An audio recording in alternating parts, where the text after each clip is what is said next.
शिव को, संत को, भगवंत को और भगवान शंकर के उपासक को पहचानना दुनिया का सबसे कठिन काम है।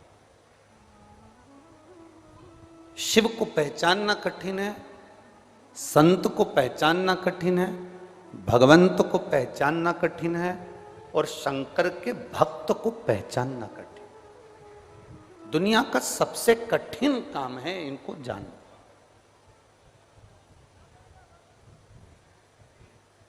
दुनिया का सबसे कठिन काम है इनको पहचान। घर में भी माता पिता जब तक जिंदा रहते हैं तो हम उनको पहचान नहीं पाते। जब वो माता पिता चले जाते हैं ना, तब 2 अगरबत्ती लेके सुबह शाम अगरबत्ती घुमाते रहते हैं और बाद में जब मर जाएं तो इतना बड़ा फोटो टांग के उनको खीर और पूड़ी मुंह में चिपकाते रहते हैं। और वो खीर पूड़ी भी एक बार चिपकाते हैं, पूरी साल चिपकी रहती है। तुम इतने भी होशियार नहीं हो कि रोज चिपकाओगे, रोज निपटा जाओगे पर चिपकाओगे नहीं हो। बहुत कठिन। जिंदा हैं जब तक हमने उनका स्मरण किया ना किया, उनको पूछा ना पूछा, मरने के बाद जरूर हम किसी ना किसी पंडित जी से पूछ लेते हैं कि मेरे को बहुत सपने में मेरे दादाजी दिख रहे हैं, मेरे पिताजी दिख रहे हैं, क्या करें। पंडित जी भी कह देते हैं कि एक ब्राह्मण को भोजन करा दो, उनको कपड़े का दान दे दो और उनको दक्षिणा दे के विदा कर दो तो तुमको दिखना बंद हो जाएंगे। हमारा निवेदन केवल इस शिव महापुराण की कथा से इतना सा रहता है कि मरने के बाद आप किसी को भोजन कराएं वो एक अलग विषय हो जाता है, मरने के बाद आप किसी को सम्मान दें वो एक अलग विषय हो जाता है। शिव पुराण कहती है कि जब तक माँ बाप जिंदा हैं उनकी इतनी सेवा कर लो कि फिर वो स्वप्न में भी आकर आशीर्वाद देकर जाएं कि दूधो नहाओ पूतो। जिंदा है तो माता पिता की सेवा जिसने कर ली उसको आशीर्वाद मरने के बाद भी मिलता रहता है। गुरु की सेवा जिसने जिंदा जी कर ली उसका आशीर्वाद उनके प्राण त्यागने के बाद भी मिलता रहता है। ये गोविंद जी कांडा और गोपाल जी कांडा को देखकर सीख लेना। गुरु जिंदा है, गुरु जीवित है, गुरु हैं, गुरु की श्वास चल रही है। उन्होंने कह दिया ये काम करना है, कर लिया। उन्होंने कह दिया यहाँ झाड़ू लगा लो, लगा लिया। यहाँ डब्बा उठा दो, उठा दो।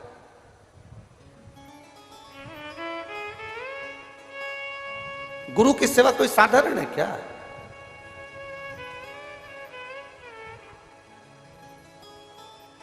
विश्वा थिएटर जी के यहाँ पर संत नामदेव जी गुरु दीक्षा लेने गए। उन्होंने अपनी शिष्या को बुलाकर कर ले जूता उठा तो जरा, और जितने गुरु मंत्र लेने आए सबको देख धड़ धड़ धड़ धड़ दे एक एक जूता खींच के। शिष्या ने कहा गुरु जी वो गुरु मंत्र लेने आए। तो विश्वा थिएटर जी बोले मैं भी तो मंत्र ही दे रहा हूं, धड़ धड़ के एक एक जूता मार लपक लपक और उठाया जूता और दे धड़ धड़ धड़ धड़ धड़ धड़। अब गुरु तो गुरु होते, बड़े अटपटे होते हैं, गुरु को पहचानना ही तो कठिन है।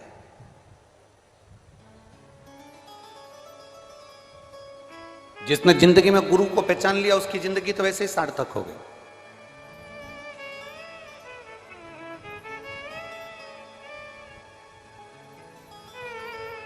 जो गुरु को नहीं जाना, कितना एक गांव के व्यक्ति ने सोचा मेरे को गुरु मंत्र लेना है। वो निकल गया, जंगल में गुरु जी रहते थे तो उसने सोचा मैं जंगल में जाके गुरु मंत्र लूंगा। रात भर चला, सुबह सुबह जंगल में पहुंच गया। सुबह सुबह जब वो जंगल में पहुंचा तो वहां उसको गुरु जी की कुटिया नहीं मिली। अब गुरु जी की कुटिया नहीं मिली तो वहां पर सुबह सुबह कोई बैठा हुआ था सोच कर्म करने के लिए, डब्बा लेके लोटा लेके बैठा था। इसने उससे पूछा क्यों रे वो गुरु जी की कुटिया कहां पर है? उसने नहीं बताया क्योंकि वो सुबह सुबह बैठा हुआ है सोच कर्म करने के लिए, लोटा लेके बैठा है। क्यों रे गुरु जी की कुटिया कहां है? उसने नहीं बताया। इसको गुस्सा है, इसने जूता फेंक के मार दिया। बता मुंह से आवाज नहीं निकल रही। जो जूता फेंक कर मारा और चले गया आगे। जो आगे गया तो उसको कुटिया मिल गई। जो कुटिया मिली गुरुजी की, इतने में वहां जाकर पूछा क्यों गुरुजी हैं क्या? तो उन्होंने कहा अभी आते होंगे। अब इसको क्या मालूम था कि ये वही गुरुजी हैं जो लोटा लेके बैठे थे। इसको क्या बात। गुरुजी आते होंगे, जैसे ही आते होंगे और जैसे ही उन्होंने बस वो गुरुजी आए और आते से उन्होंने डब्बा रखा, इसने अपना मुंह छुपाया। ये तो वही है जिसको मैंने जूता फेंक के मारा था, और उसने अपना चेहरा छुपाया। गुरुजी ने कहा अपना मुंह तो दिखाओ, क्यों आए हो? कि गुरु मंत्र लेने के लिए आए हो। अच्छा हाँ लो मुंह दिखाओ तुम्हारा। मुंह नहीं दिखाऊंगा, तुम तो ऐसे ही मंत्र दे दो।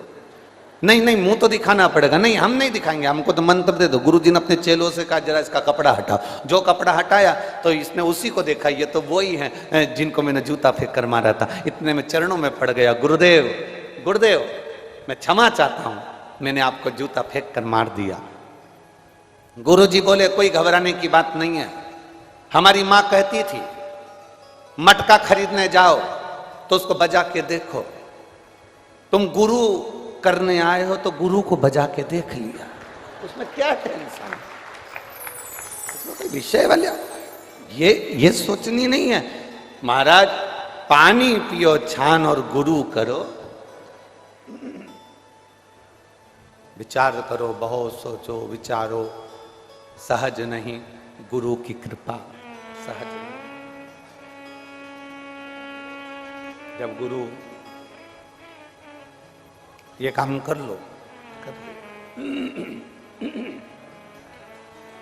क्रोध भी आया, चिल्ला भी दिए, अपशब्द कह भी दिए,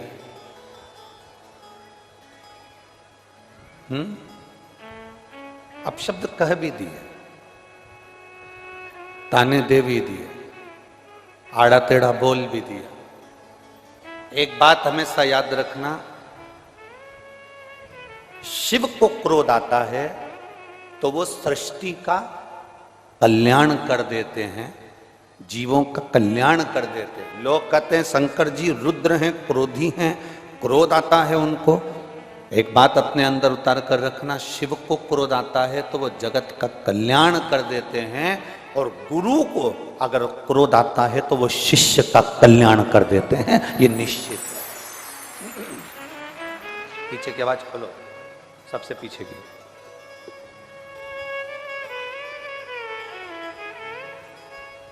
शिव को क्रोध आया,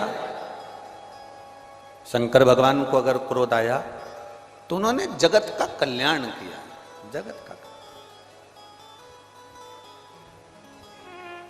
गुरु को क्रोध आया तो उन्होंने शिष्य का कल्याण।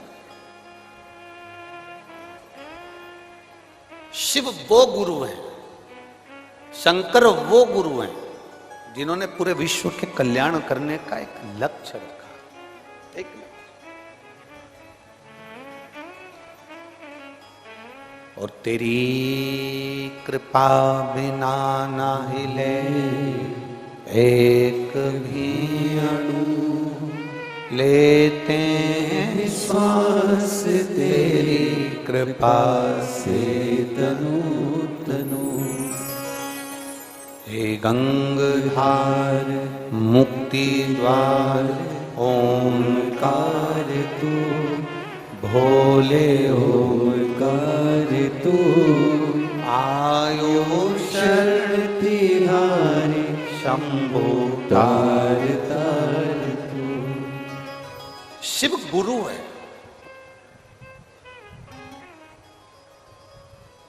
जिन तारा बाबा जी की कुटिया में हम बैठकर कथा सुन रहे हैं,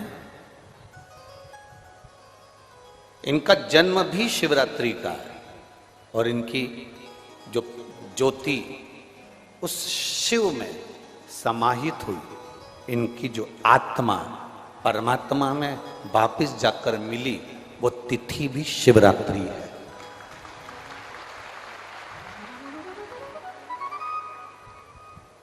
वो तिथि भी शिवरात्रि।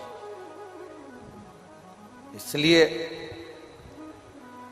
माघ की शिवरात्रि और फाल्गुन की शिवरात्रि, ये दोनों शिवरात्रि तारा बाबा की कुटिया में एक भव्यता के रूप में मनाई जाती है।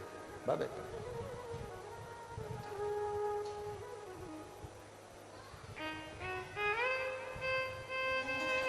गोविंद जी, दुनिया के लोग कहते हैं कि शिवरात्रि के दिन भगवान शंकर की पार्वती जी के साथ शादी हुई। ये दुनिया के लोग कहते हैं। पर यदि जिसने शिव पुराण की कथा अगर अच्छे से सुनी हो और पढ़ी हो, तो शिव जी की शादी की जो तारीख है वो ये नहीं है। हमने पहले भी उसका वर्णन, भगवान देवाधिदेव महादेव के विवाह की जो तारीख है वो वैशाख शुक्ल पंचमी, शुक्ल पक्ष के वैशाख के महीने में जो पंचमी पड़ती है, उस दिन भगवान शंकर और पार्वती जी का विवाह हुआ था। ये जो शिवरात्रि है, ये विवाह की रात्रि नहीं है। ये शिवरात्रि ब्रह्मा और भगवान विष्णु ने भगवान शंकर को पहचानने के लिए पृथ्वी पर भगवान शंकर के प्रथम शिवलिंग को प्रकट करा था। तो ये शंकर जी के जन्म की शिवरात्रि है, प्रागट्य की शिवरात्रि।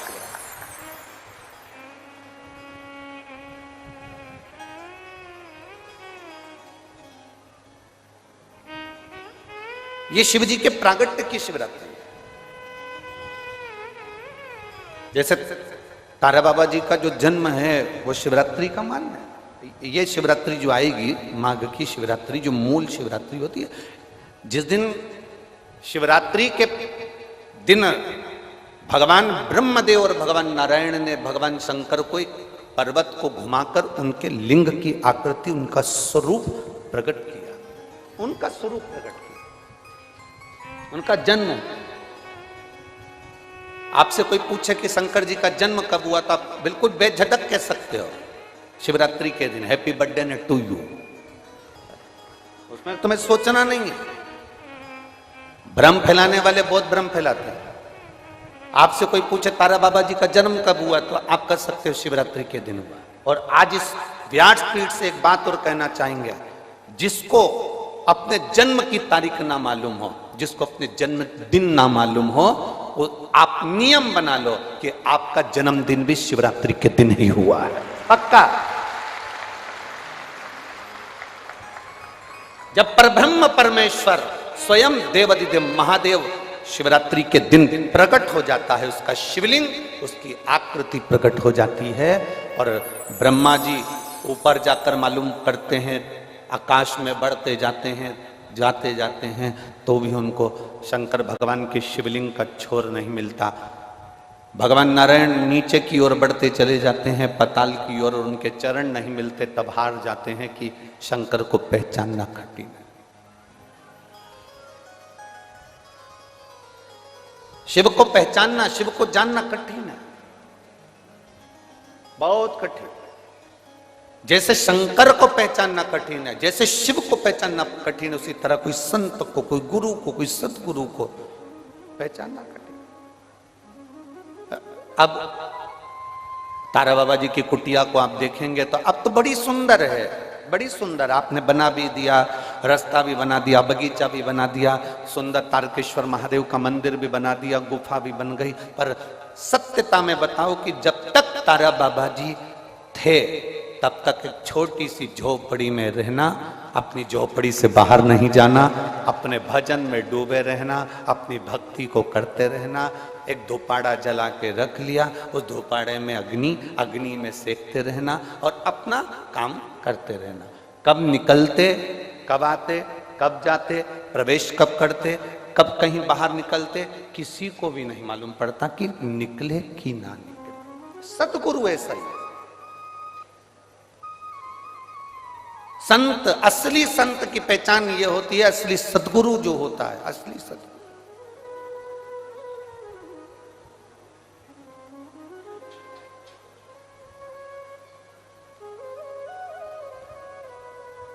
हमने यहां देखा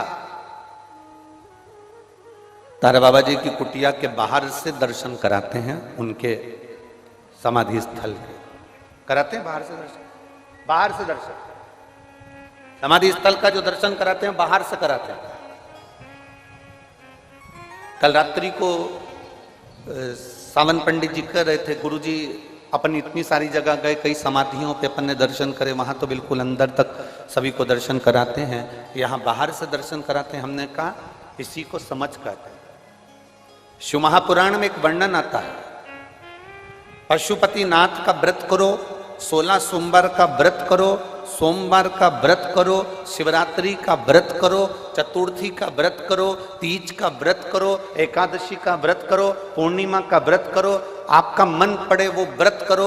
व्रत करने की मना नहीं, पर शिव महापुराण कहती है, शंकर भगवान का चरित्र कहता है कि व्रत करने वाले को सबसे बड़ा नियम एक धारण करना चाहिए। सबसे बड़ा व्रत का नियम कौन सा है कि जो व्रत करे, दिन भर भूखा रहे, दिन भर कुछ ना खाए और अपनी कामना के लिए भगवान शंकर की आराधना करते हो, भगवान शिव की उपासना करते हो, और कोई आया तुम्हारे पांव को छुआ, प्रणाम करा, और तुम्हारे पांव को छुआ, प्रणाम करा, और तुमने उसके ऊपर हाथ रख दिया, या तुम्हारे चरण छुए और छूकर उसको तुमने अपने दिल से कुछ दे दिया, उसने चरण छुआ और तुम्हारे नीवी मुख से निकला, पर तुम्हारे चरण को अगर उसने व्रत वाले दिन हाथ लगा लिया तो समझ लेना कि तुमने जो दिन भर व्रत करा उस व्रत का पुण्य वो लेकर चले गया, तुम्हारे व्रत का पुण्य वो लेकर चले गया। कई माताएं कहती हैं हमने पशुपति व्रत करा था, हमने ये वाला व्रत करा था, हमारा व्रत तो सफल ही नहीं हुआ, हमारी पड़ोसन ने व्रत करा उसका व्रत सफल हो गया। कारण उसका ये है कि तुम्हारा व्रत जिस दिन था उस दिन तुम्हारे कोई ना पांव पड़ा होगा, पांव पड़ा, चरण छुआ, और सबसे बड़ी बात है तुम अनुभव कर देखना, अपने पैर के अंगूठे पे एक लोटा जल डालकर देखना, ठंडा पानी डालकर देखना, तुम्हारा भेजा भी ठंडा हो जाता है। अर्थात पांव के अंगूठे में, पांव में वो बल होता है कि व्यक्ति के चित्त, वृत्ति, मन और बुद्धि का सब कुछ चरण छूने वाला खींच कर ले जाता है। ये निश्चितता है। आपका पुण्य वो खींच कर ले गया, आपके व्रत का फल वो खींच कर ले गया, आपकी आराधना का फल वो खींच कर ले गया, आपकी साधना का फल वो खींच कर ले गया। हमारा एक नियम है, आप लोगों को मालूम होगा, हम कई बार कथा में कहे, हम कभी भी चरण नहीं छूने देते, स्त्री को तो छूने ही नहीं देते, माताओं को तो बिल्कुल भी नहीं, क्योंकि हम आपको जीजी बोलते हैं और आप हो गई हमारी बहन, और भाई के चरण छुओ तो अच्छी बात थोड़ी ना है। हम तुम्हारे छू लें पर तुम हमारे मत छू। और हम जितने भी भाई लोग बैठते हैं इनको जीजा कहते हैं, इनसे हम हमारे चरण छुआ लेते हैं क्योंकि जीजा और साले की चल जाती है, इनकी और हमारी चल जाएगी, तुम्हारी नहीं चलेगी। चरण की बड़ी मात है। व्रत करने वाली माता चाहे उपास कर रही हो, साधना कर रही हो, नियम धारण करी हुई है, जिस दिन तुम्हारा व्रत है, एकादशी का व्रत है, उस दिन अपने पांव को हाथ मत लगाने दो। जिस दिन तुम्हारा पशुपति व्रत है उस दिन तुम्हारे चरण को कोई को छूने मत दो। जिस दिन तुम्हारा 16 सोमवार का व्रत है उस दिन आपके चरण को कोई हाथ ना लगाए, आपको प्रणाम कोई ना करे, दूर से प्रणाम करे, दूर से दंडवत करे, दूर से वो नमन करके चले जाए, पर नजदीक से नहीं, उसको छू कर नहीं। हमारा पूरा पुण्य वो खींच कर लेगा, पूरा।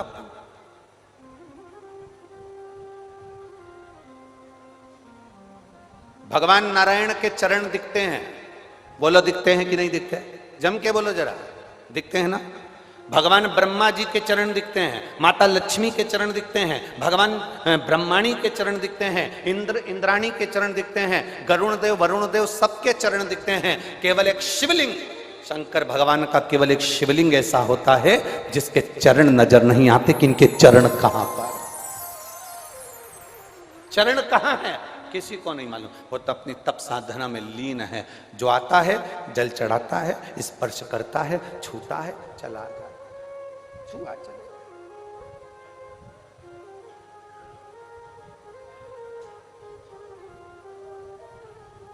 एक महिला ने एक पत्र भेजा,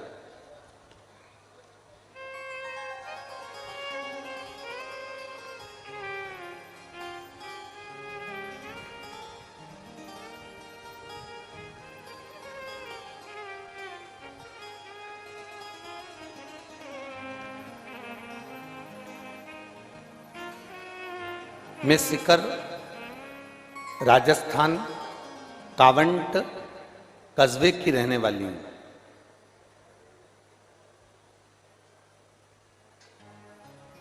पंडाल बहुत सारे हैं, तुम जिस भी पंडाल में बैठे हो उस पंडाल में आप खड़े जरूर हो जाना, ठीक है?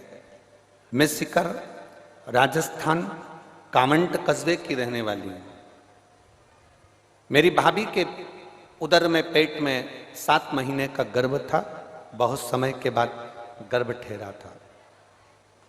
7वां महीना हुआ, जिनने पत्र लिखा है वो हाथ भी हिलाएं, कहीं आप ही हैं ऐसा हाथ हिला देगा। श्री शिवाय नमस्ते। बच्चा आया है क्या साथ में? नहीं आया। 7वां महीना था, डॉक्टर ने उसकी रिपोर्ट देखी और रिपोर्ट देखते से कह दिया ये बच्चे के हाथ और पांव नहीं बने। इस बच्चे का केवल धड़कन कुछ मात्रा में चल रही है और इसके हाथ पैर नहीं बने हैं। ये बच्चा पूरा विक्षिप्त है, नाक नहीं बनी, कान नहीं बना। 7वां महीना चल रहा है, इस बच्चे को तुम गिरवा दो, ये बच्चा मत रखिए, इसका ऑपरेशन करवा दीजिए, ये बच्चा ठीक नहीं है। तभी मेरी बड़ी बहन ने भाभी जी को बताया, टीवी पर आस्था चैनल पर कथा आती है और वो सियोर वाला महाराज कहता है 1 लोटा जल चढ़ाओ, उसका पानी लाकर आचमन करो, 1 बेलपत्र चढ़ाओ, उसको खाओ। और डॉक्टर ने कह दिया कि 6 दिन के अंदर इसका ऑपरेशन कराना जरूरी है, नहीं तो ये बच्चा अंदर के अंदर सड़ने लगेगा। अब करें तो करें क्या? 1 बेलपत्र मेरी भाभी रोज खाने लगी, क्योंकि इतने दिनों के बाद गर्भ ठहरा था, इतने दिनों के बाद बच्चा हो रहा था। भाभी 1 बेलपत्र खाने लगी, शिव जी को जल चढ़ाने लगी। हमने उस बच्चे का ऑपरेशन नहीं करवाया, 9 महीने हमने निकाल दिए। हम डर के मारे डॉक्टर को जांच कराने भी नहीं गए और 9 महीने तक हमने उस बच्चे को गर्भ में रखा कि अब जो होगा देखा जाएगा। गुरुदेव, जब बच्चे ने 9 महीने बाद जन्म लिया तो डॉक्टर भी आश्चर्य में था कि इस बच्चे के हाथ पैर शरीर पूरा की पूरा स्वस्थ था, जिसका मैं फोटो लगा रही हूं। अब आप बच्चे का फोटो एलईडी के माध्यम से, आस्था चैनल के माध्यम से आप बच्चे का फोटो टीवी पर आस्था चैनल पर देख रहे होंगे। जो बच्चा पूर्ण तरह से स्वस्थ था, जिसको आप आस्था चैनल पर एलईडी पर देख रहे हैं। आप ठीक है बाबू? अच्छा ठीक है। ये वो बच्चा है जो पूर्ण तरह से,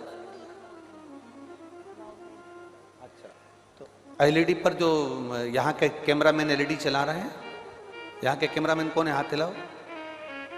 एलईडी पर जो आउटपुट दे रहा है सब दूर की, यहाँ का कैमरामैन जो एलईडी पर आउटपुट दे रहे हैं वो इस फोटो को अवश्य दिखाएं।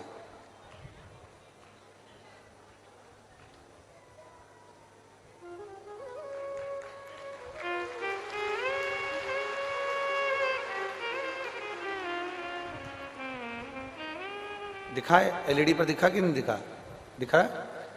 आस्था चैनल पर भी ये फोटो दिखाया गया है, जो एलईडियां चल रही हैं उस पर भी आप इस फोटो को देख सकते हैं। बैठो बहन। श्री शिवाय नमस्तुभ्यं। शिव तत्व की प्राप्ति इसी को कहते हैं। आप जितने विश्वास से, जितने भरोसे से, जितनी दृढ़ता से आप देवादिदेव महादेव का स्मरण करते हो, भगवान शंकर की विरल भक्ति को धारण करते हो, मेरा देवादिदेव महादेव उतनी कृपा आप पर जरूर करता है। और एक बात अपने भीतर उतार कर रखना, अभी तक जो कथा हो रही थी वो पंडाल में हो रही थी और आप पंडाल से अपने घर जा रहे थे। पहली कथा है जो तारा बाबा की कुटिया में अर्थात संत के घर में हो रही है। तो अब की बार विदाई भी जरा जोरदार होगी, तुम चिंता न करना।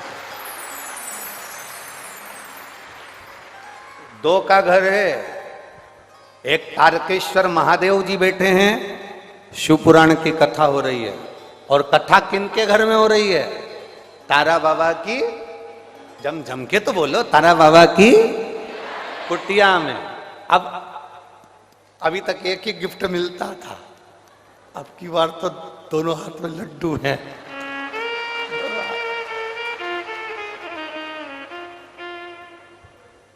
और शंभो शरने पड़ी, मांगू घड़ी रे घड़ी, दुख काटो दया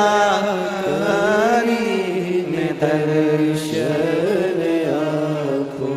वो देने में पीछे नहीं लगता, बहुत देगा। उसको भजने वाला चाहिए, उसका स्मरण करने वाला चाहिए। उसका मंत्र जाप करने वाला चाहिए। अब जितना देर कथा के पंडाल में बैठो, जितनी देर तारा बाबा की कुटिया में बैठो, तारा बाबा की कुटिया में जहां तुमको मर्जी पड़ जाए, पेड़ के नीचे, डाली के नीचे, छत के नीचे, खुले में, जहां तुमको जगह मिल जाए, जहां तक आवाज जा रही हो, वहां बैठकर जितनी देर बन सके उतनी देर भगवान शंकर की अविरल भक्ति कथा को धारण करो, शिव तत्व को धारण, उसको पहचानने का प्रयास करो, उसको जानने का प्रयास करो। नहीं पहचाना था देवराज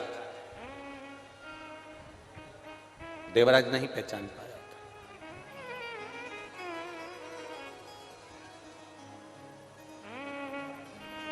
चोरी का धन लेकर चला था और उस चोरी के धन को लेकर चला और चोरी के धन को ले जाकर शंकर जी के मंदिर में प्रवेश कर गया। नहीं पहचाना।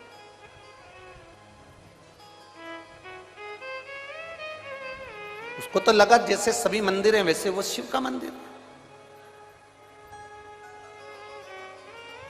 जैसे सारे मंदिर हैं वैसे शंकर का मंदिर है। नहीं, सभी मंदिरों से शंकर जी के मंदिर की गणना नहीं करी जा सकती। राम जी का मंदिर है तो उसको राम मंदिर कहेंगे, कृष्ण का मंदिर है तो उसको कृष्ण का मंदिर कहेंगे, देवी का मंदिर है तो उसको देवी का मंदिर कहेंगे, नवग्रह का मंदिर है तो उसको नवग्रह का मंदिर कहेंगे, दत्त का मंदिर है तो उसको दत्त का मंदिर कहेंगे। केवल एक शंकर भगवान का स्थान ऐसा होता है जिसको मंदिर नहीं कहा जाता, जिसको शिवालय कहा जाता है कि वो शिवालय है। जहां शंकर भगवान का शिवलिंग होता है, भले मंदिर जैसी आकृति हो, भले मंदिर जैसा बना हो, पर शंकर भगवान के मंदिर को शंकर भगवान का मंदिर नहीं कहते, शिव जी के मंदिर को शिव मंदिर नहीं कहते, शंकर के मंदिर को शिवालय कहते हैं। मंदिर वो होता है जिस मंदिर में भगवान की मूर्ति एक बार स्थापित हो जाती है वो बाहर नहीं निकलती। शिवालय एक ऐसा होता है जिसके बाहर नंदी बैठा होता है। नंदी बैठा है, समझ लो गाड़ी में हारन बज रहा है, ड्राइवर तैयार है, मतलब गाड़ी भुड़ भुड़ कर रही है, मतलब सेठ आएगा, गाड़ी में बैठेगा, बाहर जरूर जाएगा। उसी तरह जिस मंदिर के बाहर नंदी बैठा होता है उस मंदिर को मंदिर नहीं शिवालय कहा जाता है। मतलब ये याद रखना कि भगवान शंकर मंदिर के अंदर तो दिन भर रहते हैं, पर प्रदोष काल के समय पर प्रतिदिन मंदिर से बाहर निकल जाते हैं और अपने भक्त के घर पहुंच जाते हैं। उसको शिवालय कहा, उसको शिवालय कहते हैं। शिवालय में केवल भगवान रहता नहीं है, शिवालय से बाहर भी जाता है। शिवालय में केवल भगवान रहता नहीं है, वो शिवालय के बाहर पहुंचता भी।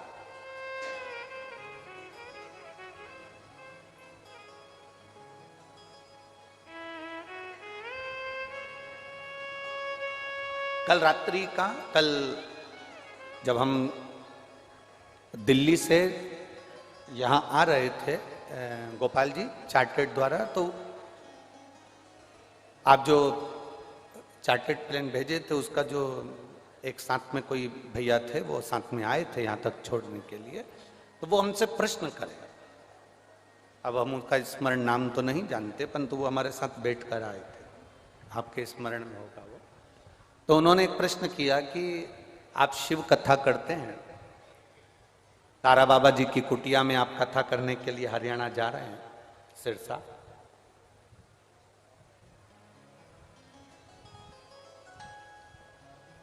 जैसे देवाधिदेव महादेव नंदी पर बैठकर प्रतिदिन शिवालय से बाहर जाते हैं और अपने भक्तों का कल्याण करते हैं, आप जिस कुटिया में कथा वाचने जा रहे हैं वहां तारा बाबा जी की कुटिया है।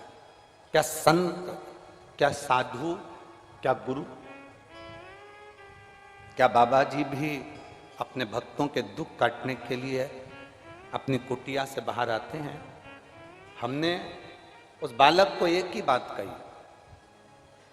बच्चा थोड़ा थोड़ा सा रोता है ना, तो मां कभी भी अपना काम छोड़कर नहीं जाती है, क्योंकि मां को मालूम है इसकी आदत है भिन्न भिन्न करने की। काय को जाएगी? वे करता रे, माँ कपड़ा धोती रहे, वे करता रहे, माँ रोटी बनाती रहे, वे करता रहे, माँ अपना काम करती रहे, उसके पास नहीं जाती। पर बच्चा एकदम चीख के रो दे, एकदम चीखा और रो दिया, अब माँ कपड़ा छोड़ के जाएगी कि नहीं जाएगी? अरे बोलो तोरी सिरसा की जी जियो, कपड़ा छोड़ के जाएगी कि नहीं जाएगी? बच्चा एकदम चीख कर रोया तो माँ बर्तन छोड़ के जाएगी कि नहीं जाएगी? बच्चा एकदम चीख कर रोया, माँ भोजन बनाती बनाती जाएगी कि नहीं जाएगी? एकदम रोया है तो जाएगी। हमने उस बच्चे से कहा, व्यक्ति अगर दिन भर पे पे करे तो भगवान संत साधु नहीं आते, पर जब एकदम किसी अपने बच्चे पर, अपने भक्त पर जब दुख आता है तो तारा बाबा भी निकल कर बाहर चले जाते हैं। निश्चित संत, सन्यासी, तपस्वी, साधक, उपासक, माता पिता, गुरु और परमात्मा अपने भक्त के दुख को देखता नहीं है, बट उस दुख को काटने का प्रयास करता है। भक्त हार जाता है, भक्तों को लगता है मैंने 1 महीना इंतजार करा, मेरा तो काम ही नहीं हुआ, मैंने तो 2 महीना इंतजार करा, मेरा तो काम ही नहीं हुआ, मुझे तो गुरुजी ने यहां भेज दिया सिरसा, मुझे तो गुरुजी ने भेज दिया नोएडा, मुझे तो गुरुजी ने भेज दिया दिल्ली, मुझे तो गुरुजी ने भेज दिया मुंबई, मैंने 1 महीने इंतजार करा, मेरा काम नहीं हो रहा, मैंने 2 महीने इंतजार करा, मेरा काम नहीं हो रहा, मैंने 3 महीने इंतजार करा, मेरा काम नहीं हुआ। फिर आया गुरुजी के पास में, गुरुजी मेरी तो दशा ही नहीं सुधर रही। गुरुजी बोले मैंने तेरे को भेजा था ना, तू उस काम में वहीं पे पहुंच जा, यहाँ आया ही काय को, तू तो मैंने तुझे भेज दिया था ना, तू अपने काम में लग जा, तू काम में लगे रहे, तो बस इंतजार कर। और गुरु बोला है तो मतलब पत्थर की लकीर है, तेरा हाथ पकड़कर पार भी गुरु ही करता है। निश्चित शिव पुराण को कथा सुनने के लिए बैठे हो तो तुम्हारा विश्वास इतना प्रबल होना चाहिए, शंकर की कथा में तुम्हारा भरोसा इतना दृढ़ होना चाहिए कि मेरा शिव है मुझे साधे। एक पत्र है देखिए,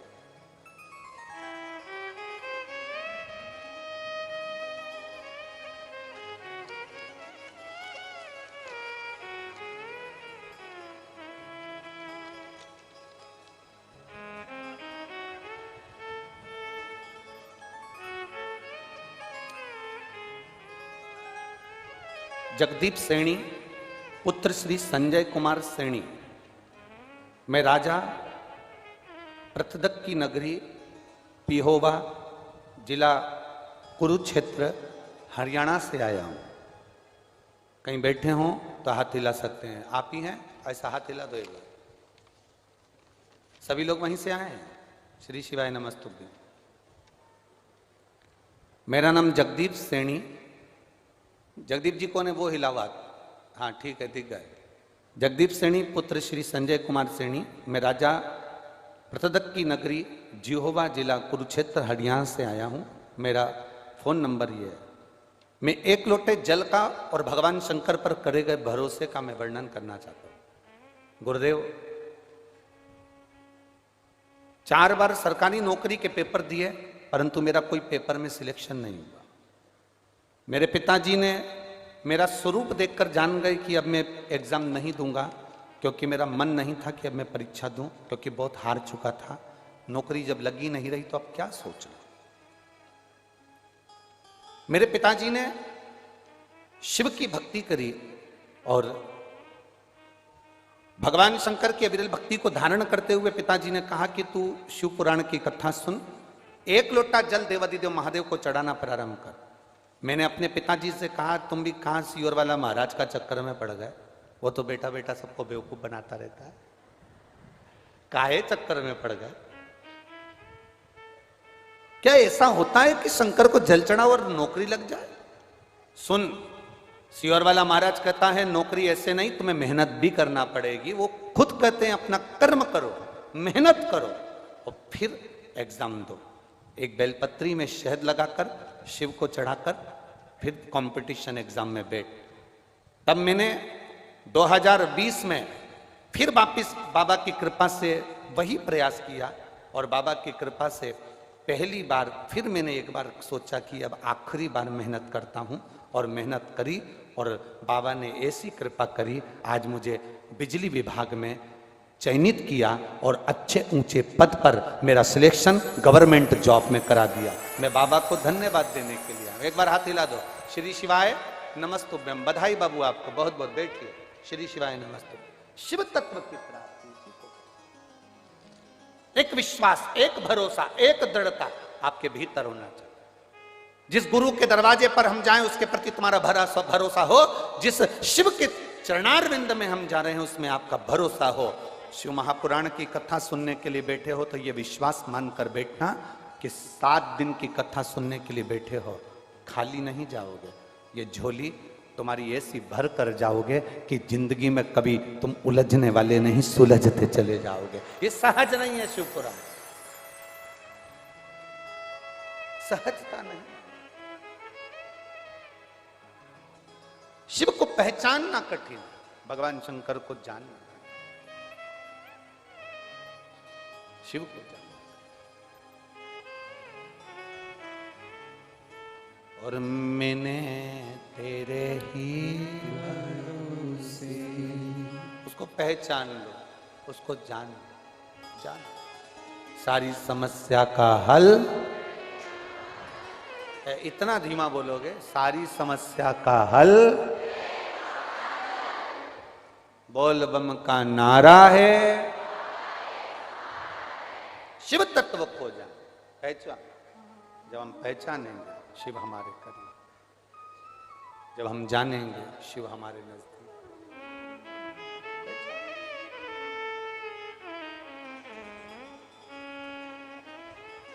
क्या नहीं देता, क्या नहीं दिया। रावण को बाबा तूने लंका दिया रे, रावण को बाबा तूने लंका दिया रे, भस्मासुर को तूने कंगन दिया रे, उसी ने तेरा पीछा किया भोले बाबा, उसी ने तेरा पीछा किया भोले बाबा, उसी ने तेरा पीछा किया भोले बाबा, उसी ने तेरा पीछा किया भोले बाबा। बमा बम भोले शंकर, गले में नाग भयंकर, बमा बम भोले शंकर, गले में नाग भयंकर, विपदा हमारी हर लो त्रिपुरारी भोले बाबा, विपदा हमारी हर लो त्रिपुरारी भोले बाबा, ओ विपदा हमारी हर लो त्रिपुरारी भोले बाबा, विपदा हमारी हर लो त्रिपुरारी भोले बाबा, मत वाले रखवाले, मत वाले रखवाले, बमा बम भोले शंकर, गले में नाग भयंकर, बमा बम भोले शंकर, पीछे वाले में दोनों हाथ, नाग भयंकर, बमा बम भोले शंकर, गले में नाग भयंकर, बमा बम भोले शंकर, गले में नाग भयंकर। जितने पंडाल लगे, पंडाल 1, पंडाल 2, पंडाल 3, पंडाल 4, पंडाल 5, पंडाल 6, पंडाल 7 जितने लगे, सब अपने अपने पंडालों में।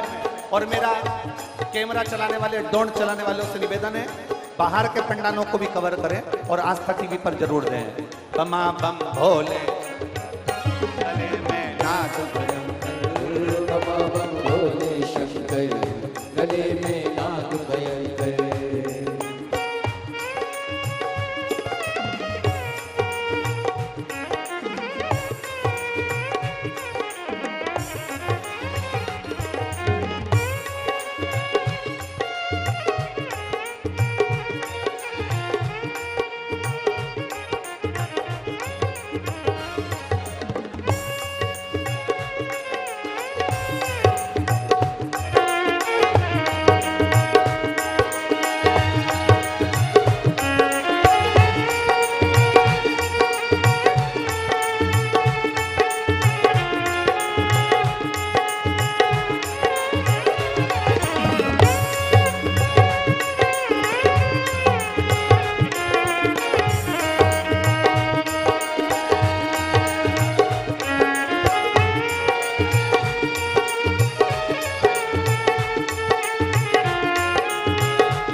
बोले शंभू।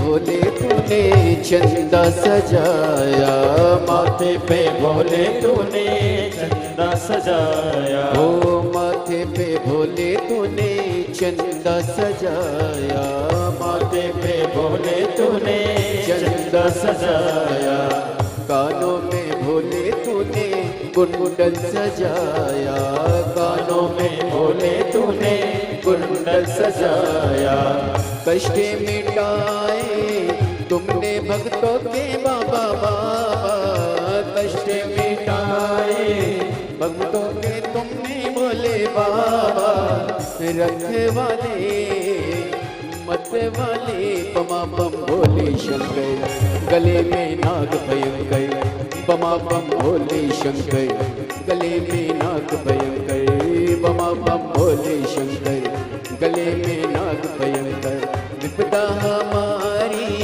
हर लो त्रिपुरारी भोले बाबा, विपदा हमारी हर लो त्रिपुरारी भोले बाबा, रखवाले मरने वाले बमा बम भोले शंकर, गले में नाग भयंकर, बमा बम भोले शंकर, गले में नाग भयंकर।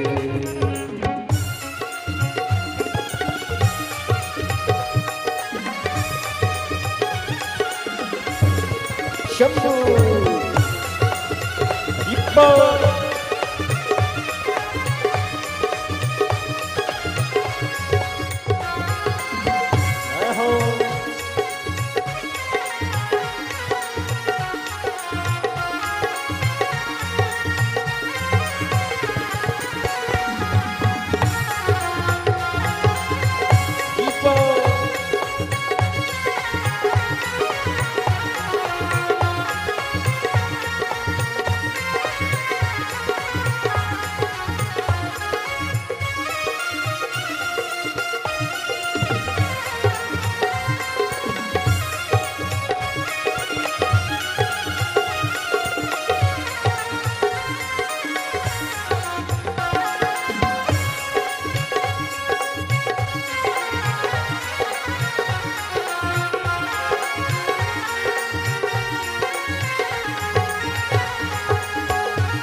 बाए बुझाए भोला गौरा विराजे, बाए बुझाए भोला गौरा विराजे, बाए बुझाए भोला गौरा विराजे, बाए बुझाए भोला गौरा विराजे, दाए में भोले तेरे नंदी विराजे, दाए में भोले तेरे नंदी विराजे, टुकड़े मिटाए तुमने भक्तों के रखवाले, टुकड़े मिटाए तुमने भक्तों के रखवाले, मत वाले रखवाले, बमा बम भोले शंकर, गले में नाग भयंकर, बमा बम भोले शंकर, गले में नाग भयंकर, बमा बम भोले शंकर, गले में नाग भयंकर, विपदा हमारी हर लो त्रिपुरारी भोले बाबा, विपदा हमारी हर लो त्रिपुरारी भोले बाबा, मत वाले रखने वाले बमा बम भोले शंकर गले में नाग भयंकर बमा बम भोले शंकर गले में नाग भयंकर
बड़े भाव से दोनों हाथ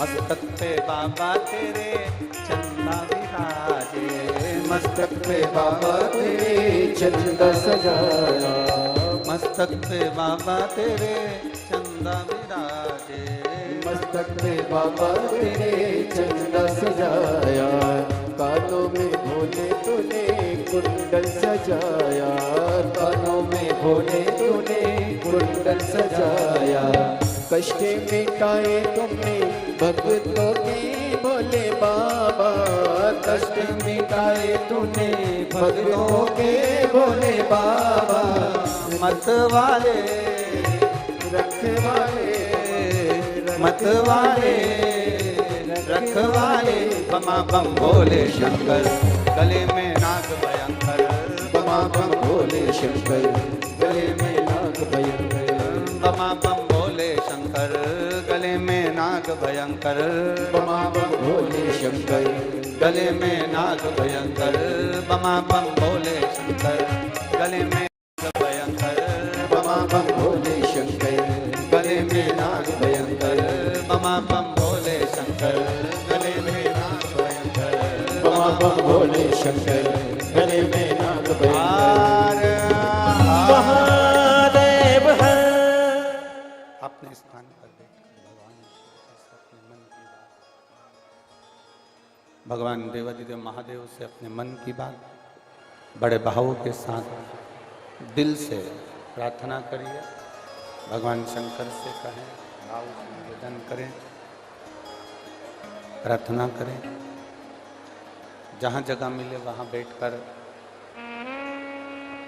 जहाँ जगह मिले वहाँ बैठकर भगवान शिव से अपने मन की बात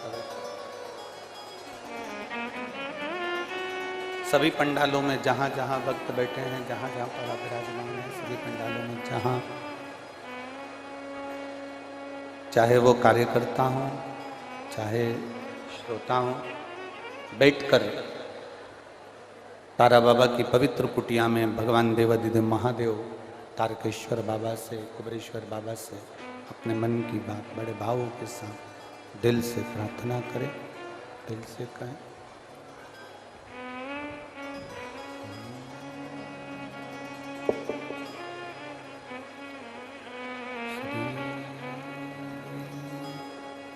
शिवाय नमस्तुते श्री शिवाय नमस्तुते श्री शिवाय नमस्तुते श्री शिवाय नमस्तुते श्री शिवाय नमस्तुते भोला सब दुख काटो हमारा, ओ भोला सब दुख काटो हमारा, शिव शंकर जपो तेरी माला, भोले बाबा जपो तेरी माला, भोला सब दुख काटो हमारा, ओ भोला सब दुख काटो हमारा। वेश है मंगल मंगलकारी, वेश है मंगल मंगलकारी, शमशान वासी हमारा, शमशान वासी हमारा, ओ भोला सब दुख काटो हमारा, ओ भोला सब दुख काटो। भगवान देवाधिदेव महादेव से भगवान शिव ओगड़दानी की कथा कहती है। देवराज पहचान नहीं पाए भगवान शिव जी को। भगवान का मंदिर अलग है, शिवालय अलग है।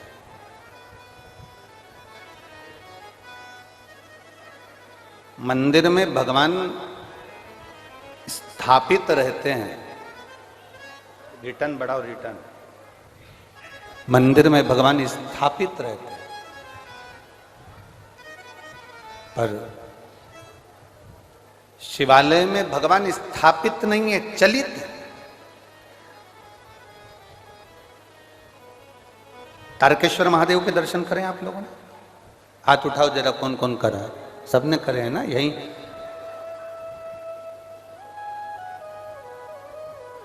पहले तो तुम हाथ उठाओ जो सिरसा वाले यहां बैठे हैं, वो उठाओ हाथ।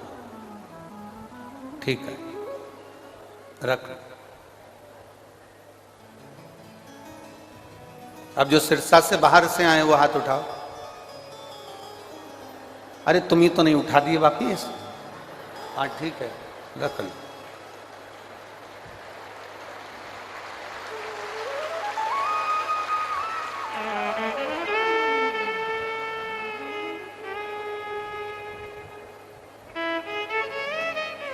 गोपाल जी, बाहर वालों ने कब्जा ज्यादा कर रखा है।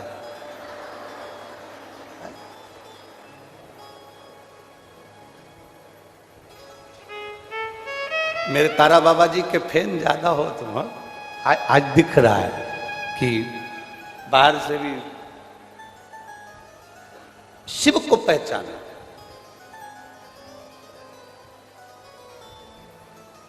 राम जी के मंदिर में जाओगे तो केवल मंदिर है, कृष्ण के मंदिर में जाओगे मंदिर है, देवी के मंदिर में जाओगे मंदिर है, दत्त के मंदिर में जाओगे मंदिर है।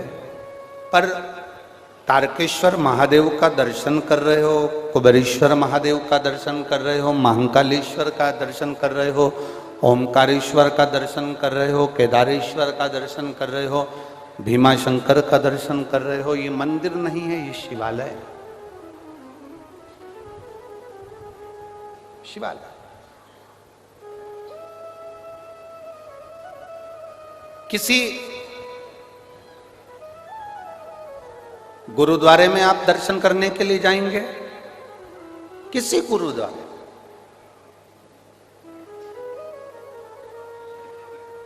वो गुरु का द्वार है,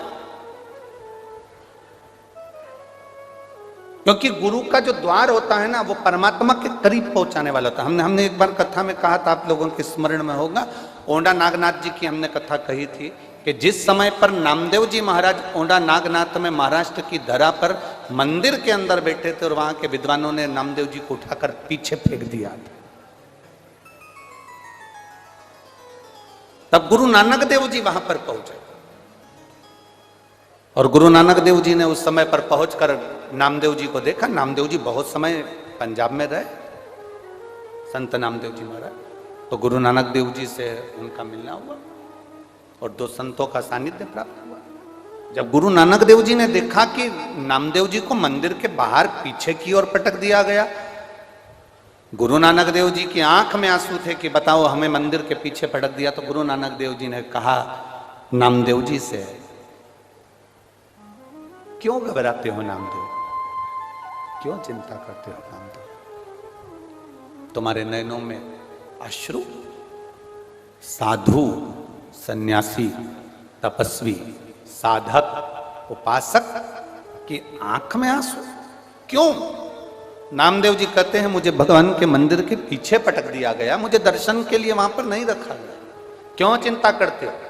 गुरु नानक देव जी महाराज कोई साधारण नहीं, गुरु नानक देव जी महाराज संतों के सिरमौर। गुरु नानक देव जी ने कहा नामदेव जी, अगर तुम्हारी भक्ति में बल है और तुम्हारे विश्वास की दृढ़ता है तो ये पक्का है मंदिर का दरवाजा आगे की जगह पीछे हो जाएगा। और वो हुआ, वो हुआ। जो कोई नहीं कर सकता वो सतगुरु कर सकता है, वो गुरु कर सकता है। मंदिर का द्वार पीछे, मंदिर जो कोई ना कर सके, जो कोई ना कर पाए, वो गुरु कर सके। और आग लगी आकाश में, पृथ्वी पे गिरे अंगारे, जो सतगुरु ना होते तो मर जाते। कोई सतगुरु हमारी जिंदगी में आए, कोई गुरु हमारे जीवन में आता है जो मार्ग बताकर हमको मंजिल तक पहुंचाने का प्रयास करता है। देवराज की कथा यही कहती है, देवराज का क्रम यही कहता है, देवराज का प्रसंग यही कहता है। देवराज के पास में चोरी का धन है, ब्राह्मण कुल में जन्म ले लिया, ब्राह्मण कुल में जन्म लेने के बाद भी वो अच्छा कर्म नहीं कर पाया, चोरी का धन लेकर, चोरी के धन को उठाकर, धन कहां रखूं, शरीर में ताप बढ़ रहा था, शरीर में कष्ट बढ़ रहा था, उस धन को लेकर कहां जाऊं ये विचार कर कर वो धन, उस चोरी के धन को लेकर शिवालय में चले गया। मंदिर में नहीं, शिवालय में गया है, शिवालय के अंदर गया, शिवालय में प्रवेश कर गया। और महाराज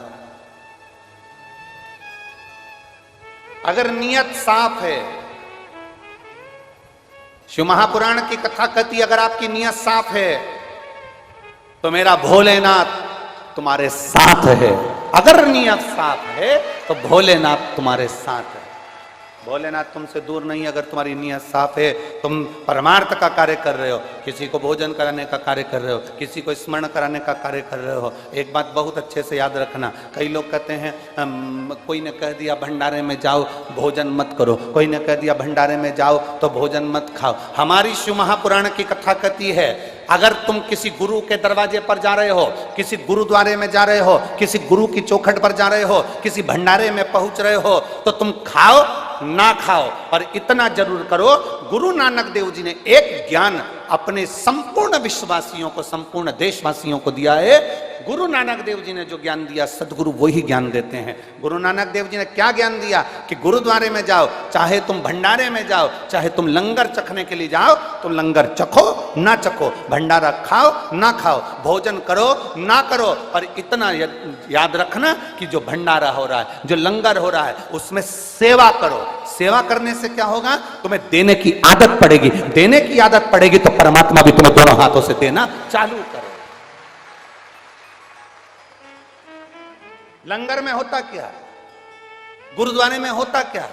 सेवा होती है। कोई आ गया, वहां नहीं पूछा जाता कि तू सिख है कि नहीं, वहां नहीं पूछा जाता कौन सी जाति का है, वहां नहीं पूछा जाता तू कौन सा ब्राह्मण है, क्षत्रिय है, वैश्य है कि शूद्र है। गुरुद्वारे में, संत के दरवाजे पर, तारा बाबा की कुटिया में कभी भी आप दर्शन करने आओगे, आपसे नहीं पूछा जाएगा कि तू सिख है, हिंदू है, कौन ब्राह्मण, कौन क्षत्रिय, कौन वैश्य, कौन शूद्र। तारा बाबा की कुटिया में नहीं पूछा जाता कि तू कौन जाति का है। गुरु के दरवाजे पर नहीं पूछा जाता कि तू कौन जाति का है। शंकर के शिवालय में नहीं पूछा जाता कि कौन जाति का है। मंदिर आदि का में पूछ सकते हैं, पर शिवालय में नहीं पूछा जाएगा, क्योंकि बाबा का जो धाम होता है, गुरु की जो चौखट होती है, वहां खाना जरूरी नहीं, वहां सेवा करना जरूरी है। और जिसने सेवा करी उसको मेवा मिला ही है, उसको सेवा का फल मिलता ही है, उसको सेवा का क्रम प्राप्त होता ही। हमारे यहाँ पर एक छोटी सी भजन की लाइन बहुत अच्छी चलती है। मात पिता की सेवा करो रे, सेवा करो तो मेवा मिले। अब तुम भी गाओ जरा एक बार। माँ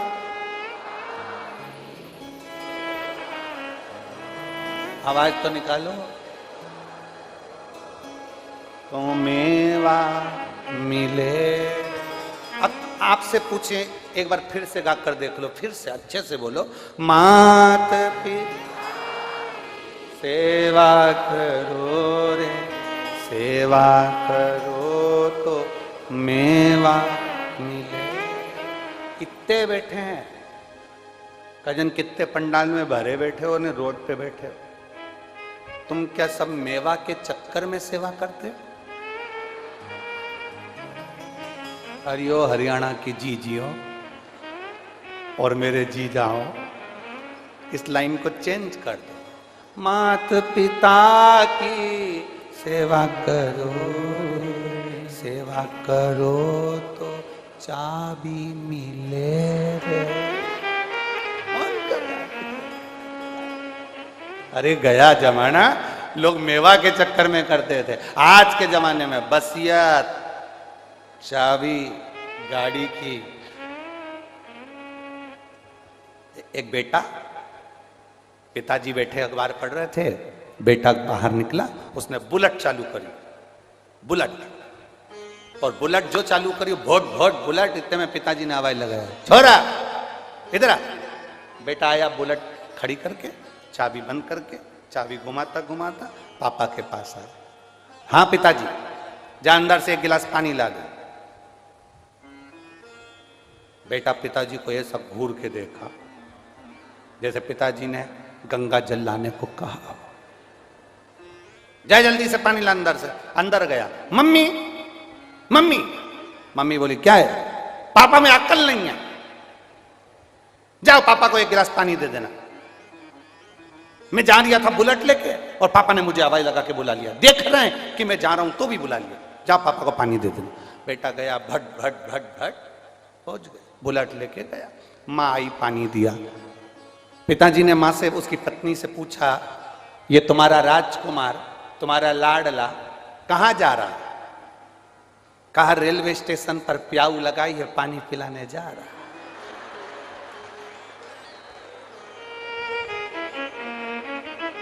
अब जरा सोचिए, कभी प्यासे को पिलाया नहीं, ओ बाग अमृत पिलाने से क्या फायदा? क्या फायदा? अब एक तरफ कहे कि हमने सामान रेलवे स्टेशन पर भंडारा लगाया है, कोई कहे कि हमने वहाँ भंडारा चलाया है, कोई कहे कि हमने वहाँ भंडारा चलाया, पर आपने दिल से सेवा की। गुरुद्वारे में, गुरु के दरवाजे पर, शिव की चौखट पर, शिव महापुराण में यही चीज सिखाई जाती है कि देना सीखो। जिस दिन तुम्हें देना आ गया, जिस दिन तुम्हें सेवा करना आ गई, उस दिन भोलेनाथ और गुरु अपनी चाबी तुम्हारे हाथ में पकड़ा देते हैं, फिर खोलते रहो, लेते गुरु पकड़ा। चाबी कब मिलेगी? बेटा बाप के लिए आगे बढ़े, बेटा बाप के लिए अग्रण्य रहे। पापा पानी ला दूं? हाँ। पापा ये कर दूं? हाँ। कपड़ा ला दूं? हाँ। सामान ला दूं? हाँ। बाप खुश हो जाता है, चाबी दे देता, ले ये गाड़ी ले ले, जा लिया, ले गाड़ी की चाबी ले, जा लिया, जा गाड़ी की चाबी ले, लिया। बड़ा चाबी कब मिली? जब बाप प्रसन्न हुआ। आप सेवा ही नहीं करे, सेवा ही।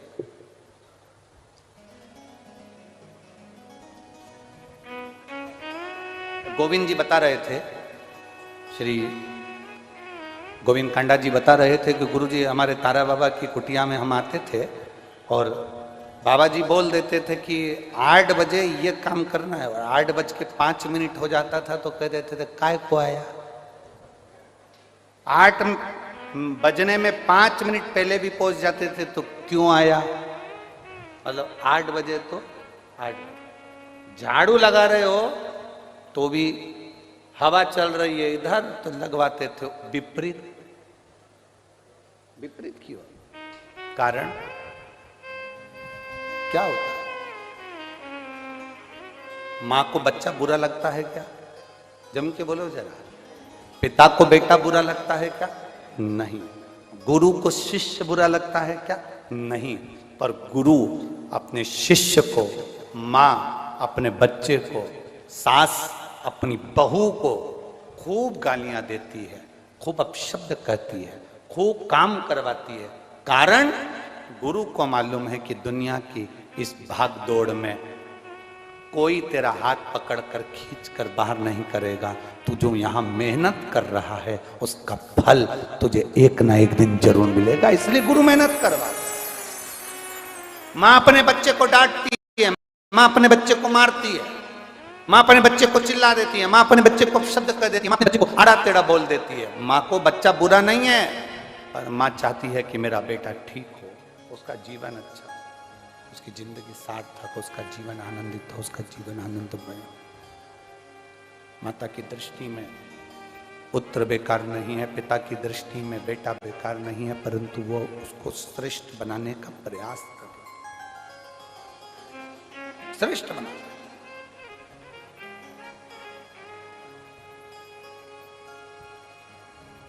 देवराज शिवालय में आ गए, भगवान शंकर के शिवालय में पहुंचकर चोरी के धन को छुपाकर दुबक के बैठे हैं, क्योंकि शरीर में ताप बढ़ रहा है, शरीर में बहुत ठंड लग रही है, शरीर को ठंड लगी, ताप बढ़ा, छुप कर बैठे।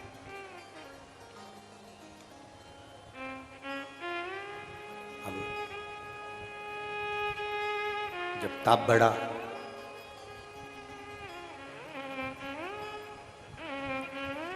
वहां पर एक ब्राह्मण देवता शिव महापुराण की कथा कर रहे थे। बीच बीच में वो हर हर महादेव कह रहे थे। बुरा सा लगा, बुरा। सिर में दर्द है, हर हर महादेव चिल्लाया जा रहा है, अच्छा नहीं लग रहा। हमने पहले कथा में कहा, जब शरीर में कष्ट होता है, शरीर में रोग होता है, शरीर में कष्ट होता है, तो भोजन अच्छा नहीं लगता। और जब इसी शरीर के अंदर अहंकार बहुत होता है तो भजन अच्छा नहीं लगता। अहंकार, अभिमान, अहंता बहुत।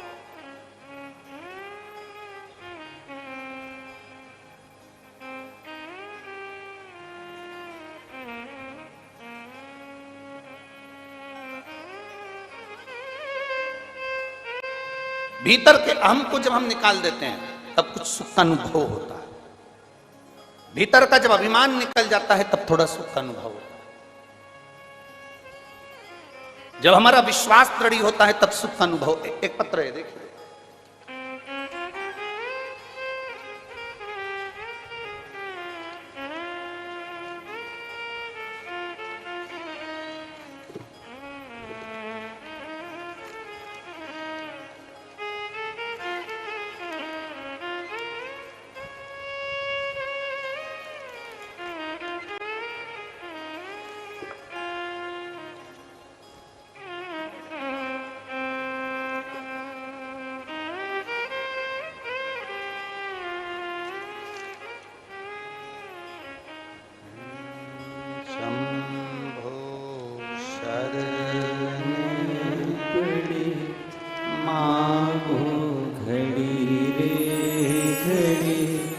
दुख काटो दया करी निदर्शन। मैं पिंकी शर्मा भिवानी हरियाणा के निवासी हूँ। कहीं बैठी हो तो हाथ हिला सकती हैं, दूसरे पंडाल में बैठी हो तो वहां पर भी हाथ हिला सकती हैं। पिंकी शर्मा भिवानी हरियाणा की निवासी हूँ। मैं बाबा का क्या गुणगान करूं गुरुदेव। हमारे पड़ोस में एक भैया रहते हैं, उनका दोएता 21 वर्ष का है। उसको लास्ट स्टेज का 4th स्टेज का कैंसर हो गया। 5 महीने से वेंटिलेटर पर पड़ा हुआ है। नलकी के द्वारा उसको खाना पीना नाक से दिया जा रहा है। पड़ोस की आंटी हमारे घर में आई और बेटे के बारे में बताया और रोने लगी। मैंने एक ही बात उनसे कही कि कथा चल रही है भटिंडा में, और भटिंडा में अगर कथा चल रही है तो वहां जाकर आप विनती करेंगे पंडाल में बैठकर तो बाबा जरूर सुनता। वो सीहोर वाला महाराज कहता है कि कथा का पंडाल केवल कथा का पंडाल नहीं होता, जहां शिव महापुराण की कथा होती है वहां शंकर जरूर बैठा होता है। और इस भूमि पर तो तारा बाबा के साथ शिव दोनों बैठे। आप जाइए एक बार जाकर विनती करो। हमारे कहने पर वो पड़ोस वाली आंटी वहां पर पहुंची और भटिंडा की कथा में उनको जगह नहीं मिली तो बाहर गेट के बाहर खड़ी होकर थोड़ी देर तक कथा सुनी। फिर 15 मिनट बाद उनको जगह मिली, वहां बैठी और बैठकर उन्होंने विनती करी। जब कथा पूर्ण हो गई तो वहीं की मिट्टी को, रज को, आप कहते हो कि जहां शिव पुराण की कथा होती है वहां की रज रज नहीं होती, बाबा की भभूति होती है। वहां की रज को लेकर वहां से कथा कर कर आप तो चले गए, पर वहां बेलपत्र नहीं मिल रही थी। तब हमने वहां से एक बेलपत्र मांगी और बेलपत्र किसी भैया ने, कोई वहां पर वॉलंटियर लगे हुए थे, उनसे बेलपत्र ली। उस बेलपत्र को लेकर आ गए। वो बेलपत्र और रज सूरत उनके यहाँ पहुंचा दी गई, जो वो हॉस्पिटल में वेंटिलेटर पर रखा गया था, एडमिट थे। 21 वर्ष के बच्चे को 4th स्टेज का कैंसर और उसको वहां वेंटिलेटर पर रखा गया। गुरुदेव उस बेलपत्र को जब 10 जनवरी को बेलपत्र भेजी गई और भेजने के बाद और उस रज को भेजा गया, डॉक्टर ने मना कर दिया था कि इस बच्चे के पास हम कुछ नहीं रखने देंगे, तो भी एक रुमाल में रज लगाकर बेलपत्र ले जाकर उसके सिराने पर रख दिया और उसके शरीर पर रज लगाई। हम बाबा का क्या गुणगान करें गुरुदेव। बाबा बाबा है और शिव शिव है। हम आज इस कथा के पंडाल में इस गौरव से बैठे हैं कि उस बच्चे के 10 दिन निकले थे, उसने आंख नहीं खोली थी, और बेलपत्र के केवल 4 दिन निकले और उस बच्चे ने आंख खोल ली और देखना प्रारंभ करा। धीरे धीरे उसकी नली निकल गई। नली निकलने के बाद उसकी छुट्टी कर दी गई। छुट्टी करने के बाद वो जब घर पर आ गया, उसकी दूसरी जांच मुंबई में कराने के लिए गई। जब बॉम्बे में जांच कराने के लिए गई तो बच्चे के शरीर में कैंसर का कोई तत्व ही नहीं था, बच्चा कैंसर मुक्त था। हम बाबा को यहाँ धन्यवाद देने के लिए आए। कहीं बैठे हो तो हाथ हिला सकती हैं। मेरा नाम पिंकी शर्मा, मैं भिवानी हरियाणा से हूँ। मेरा मोबाइल नंबर ये। शिव तत्व इसी को कर, साधुता, शंभु ओघड़ी, शिव ओघड़ी। एक विश्वास को दड़ी बनाओ, एक भरोसे को दड़ी बनाओ। आप बैठे हो कथा में, हम जब श्री गोविंद जी काड़ला जी वहाँ आए थे कथा लेने के लिए भटिंडा, उस समय पर आशीष जी से इनका संपर्क हुआ था।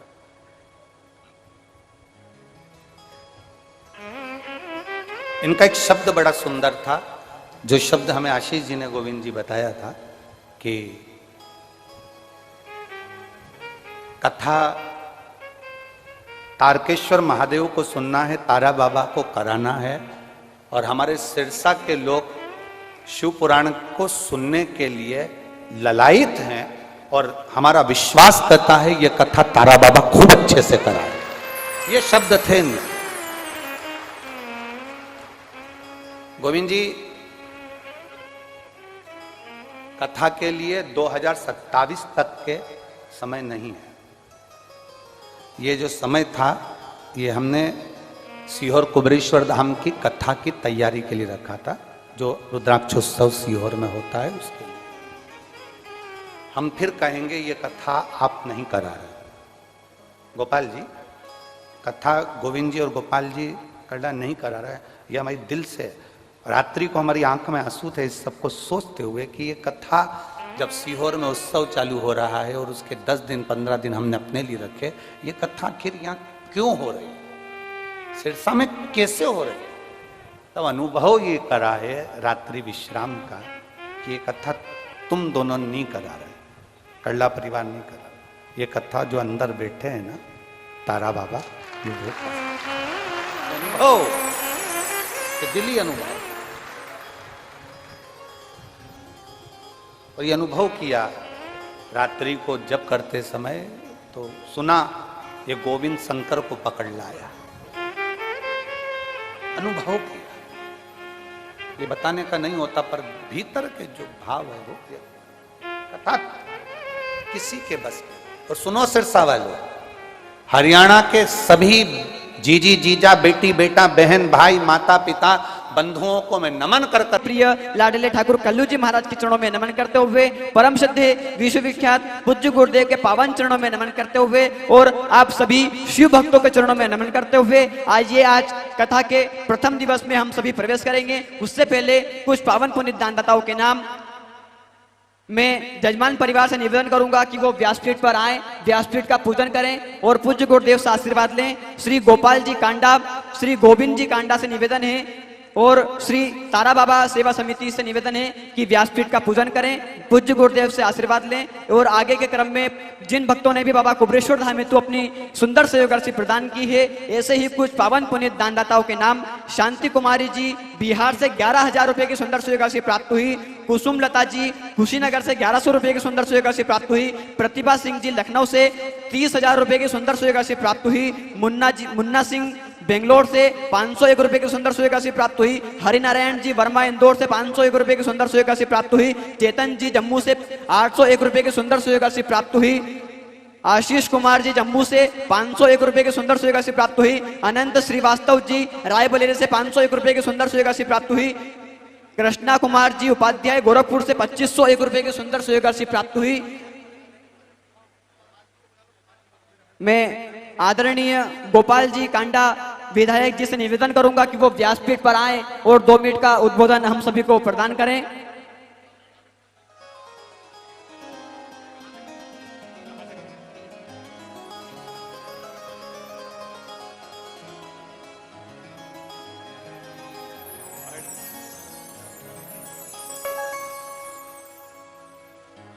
परम पूज्य बाबा तारा जी के चरणों में प्रणाम करते हुए आज हमारे बीच में हिंदुस्तान ही नहीं, मैं कहूँगा कि दुनिया भर में महाशिव पुराण की जो कथा करके लाखों लाखों भक्तों का उद्धार करने वाले